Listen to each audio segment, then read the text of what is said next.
kulanti wacan ku soo dhawow channelkan Som Sports waxaan idin soo gudbinaynaa wararkii ugu dambeeyay ee ciyaaraha waxaanu ku bilaabaynaa wararyahanka heerka caalami ee Faransa Nabil Fekir ninka lagu magacaabo ayaa la shaaciyay inuu si rasmi ah ugu biiray kooxda Real Betis ee ka dhisan dalka Spain sanad ka hor wararyahankan ayaa qarka u fuulay ku biirista Liverpool waxa uu haatan heshiis 4 sano ah u saxiixay Betis kaasi oo la sheegayo inuu qiimo ahaan ku kacay 22 milyan oo dollarka Mareykanka ah waxaana intaasi dheer 10 milyan oo ku xiran bandhigiisa kooxda kaasi oo hadii uu ku guuleysto xilli ciyaareedkiisa Spain ay qaadan doonto kooxdiisa hore ee Lyon waxaa dib u soo cusboonaatay eedda kiiska kufsi ee loo haysto xidiga Juventus ee Cristiano Ronaldo kaasi oo dhacay sanadkii 2009 sida wararku ay sheegayaan sheekadan ayaa u muuqata mid mar kale cirka isku shareeraysa kadib markii qareenka maxkamadda degmada Clark County ee gobolka Nevada ee wadanka Mareykanka uu sheegay inay ka garaabi doonaan kiiskan maadaama aysan ku filayn weli cadeymaha shakiga ah taasi oo la micnaa in maxkamaddu kiiska ay qaban doonto Anthony Mayorga oo ah macallimad iskool ayaa sheegtay in Cristiano Ronaldo uu faraxumeeyay mar ay ku sugnaayeen hotel ku yaala magaalada Las Vegas sanadkii 2009 hase yeeshee Ronaldo ayaa si adag u beeniyay arrintan waxaana wararku intaas ay ku darayaan in aan Portugiisku ku khasbanayn inuu maxkamad tago maadaama aan weli lahayn cadeymo jir ahaaneed oo arrintan ku filan Arsenal ayaa ku dhaweynaya amaah ku qaadato daayirka Real Madrid ee Dani Ceballos 22 jirkan oo ku dhibtoonaya keedka Madrid ayaa wararku sheegayaan in labada kooxood ay ka heshiiyeen ku biiristiisa Gunners tababaraha Arsenal Unai Emery oo ka hadlay suurtagalnimada ay kula soo wareegi karaan xidigan ayaa yiri waxaanu ka wada hadalnay suurtagalnimada inaanu dhameystiro saxiixa hal ciyaaryahan oo amaaha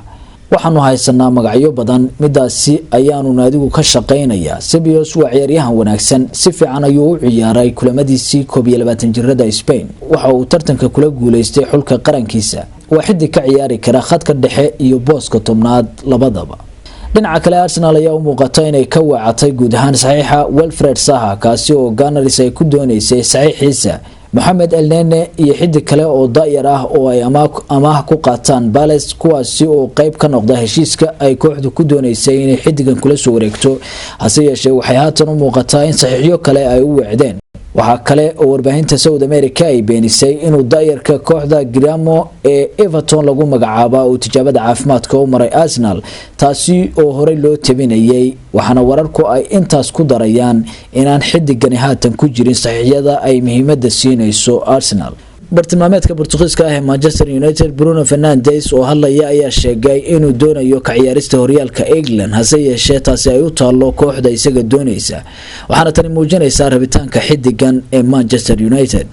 xidiga ayaa yiri waan jeclahay inaan ka ciyaaro horyaalka Ingiriiska balse taasi ma aha waxaan go'aansan karo malaha waxay dhacaysaa marka ay qorsheysato kooxda aniga ay doonaysa xidigan ayaa safka hore kaga jira saxiixyada lala xiriirinayo Ridiculous ugu dambeyntiina Christian Eriksen ayay u badan tahay inuu sii joogi doono Tottenham kadib doonistiisii ahayd inuu ka tago Spurs